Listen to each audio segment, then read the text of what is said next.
Oi, queridos, tudo bem? Mariana Burato por aqui novamente.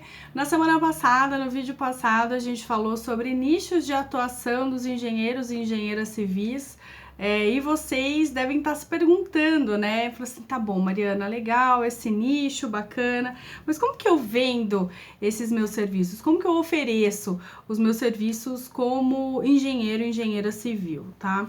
Então, para a gente falar de vender serviços, isso influencia bastante o que são serviços e tipos de clientes também, que tem vídeo aqui no canal a respeito disso, tá? Então, vocês podem pesquisar, que eu vou deixar o link dos vídeos aqui na descrição do vídeo para vocês, tá bom?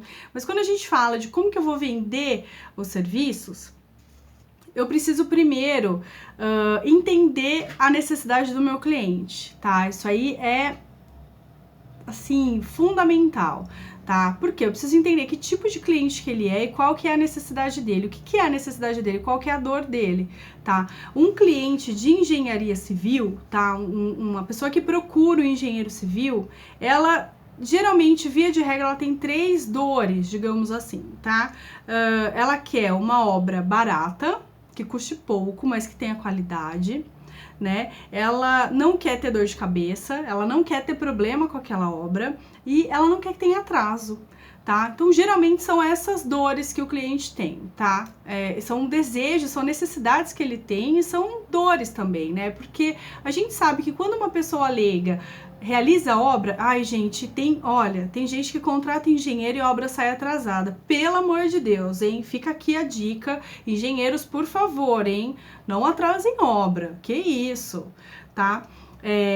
Quando a pessoa contrata, quando ela não contrata, quando ela faz por conta, geralmente é isso que acontece, tá? Então são as dores dela. E por ser as dores, são os itens que a gente pode, são as formas que a gente pode ajudar, entendeu? Então a gente vai pegar essa dor do possível cliente e transformar isso em técnicas, em alguma forma de divulgação dos nossos serviços, tá?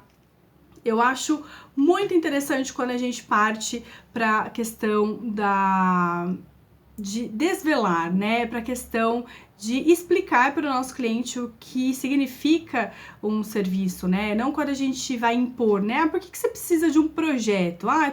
Então, porque o que acontece? Quando um cara pega uma pessoa leiga, né? Que acha, porque tem um estigma muito grande na nossa área, que acha que o serviço do engenheiro é muito caro, né? Quando ele faz isso, ele já tem um pré-conceito aí na cabecinha dele. Então ele vai olhar e falar assim, isso aqui é caro.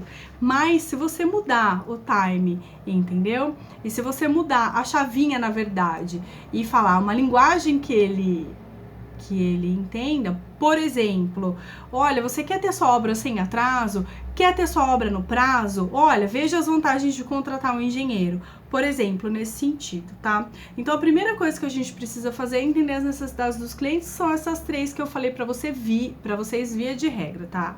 Via de regra. Vocês podem ter outras necessidades, podem informar aí qual que é o cliente de vocês. E a gente precisa também entender o processo de decisão de compra desse cliente, tá?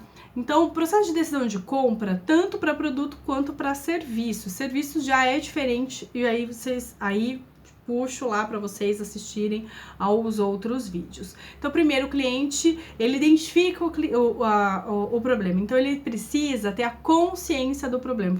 Putz, olha, eu tenho um problema.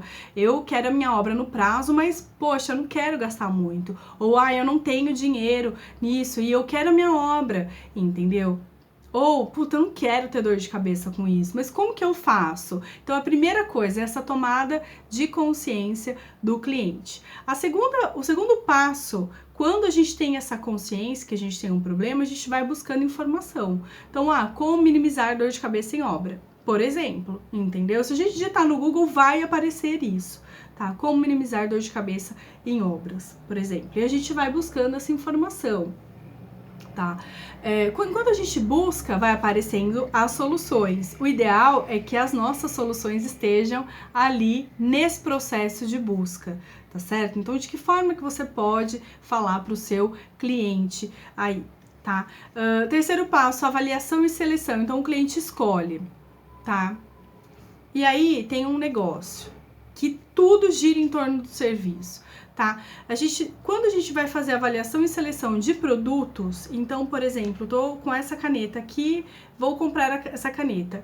Essa caneta é igual em qualquer lugar, tá? Só que em um lugar custa R$2 e outro lugar custa R$7, por exemplo. Qual lugar eu vou escolher para comprar? No de 2, claro, porque a caneta é igual, não tem problema nenhum comprar caneta, entendeu? Ela tá ali, eu vou lá, pego, vou no caixa e pago. Só que o serviço de engenharia, ele é totalmente diferente.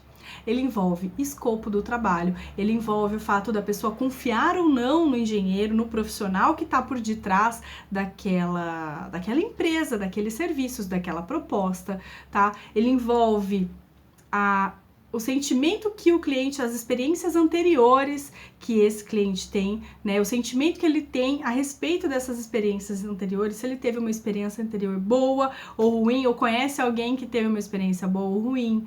Por exemplo, eu tenho amigos que tiveram más experiências com profissionais, por exemplo. É a mesma coisa quando a gente vai no médico, não tem uma experiência ruim e a gente fica aquela coisa tipo, tá esquisito, né? Tipo, será que todo profissional é assim? A gente sempre fica com o pé atrás. Então, nessa avaliação e seleção, é importante deixar bem claro para o seu cliente que não é só preço, ele não pode ver preço, tá? Deixar bem claro para o cliente aquilo que vai ser realizado, né? Se é aquilo que ele tá buscando e é aquilo que vai ser realizado também.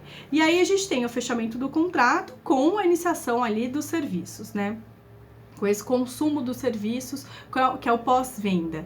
E nesse pós-venda, que é na realização dos serviços, a gente precisa se atentar sempre se o cliente está satisfeito ou se ele não está satisfeito, tá? Porque isso vai impactar se a gente vai conseguir gerar um ciclo de indicações ou não, tá? Então, tudo isso influencia na forma que a gente está vendendo o nosso serviço, realizando o nosso serviço e depois no pós-obra, que tipo de atenção que a gente vai dar para o nosso cliente, tá certo? Então, sempre pensar nisso aí.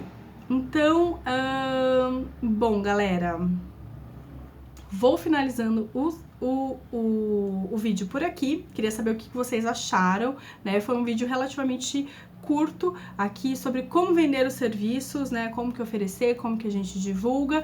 Tô aguardando os comentários de vocês aqui, do que vocês acharam do vídeo, as dúvidas de vocês, pra gente ir tratando, pra gente ir falando sobre isso, tá bom? Não esquecer que se você ficou aqui até o final, obrigada, tá? Não é inscrito no canal, se inscreve e me segue ali lá no Instagram, eu tô no @mariana.burato, tá legal? Gente, vou ficando por aqui, agradeço a sua atenção, a gente se vê em breve, até mais, tchau, tchau!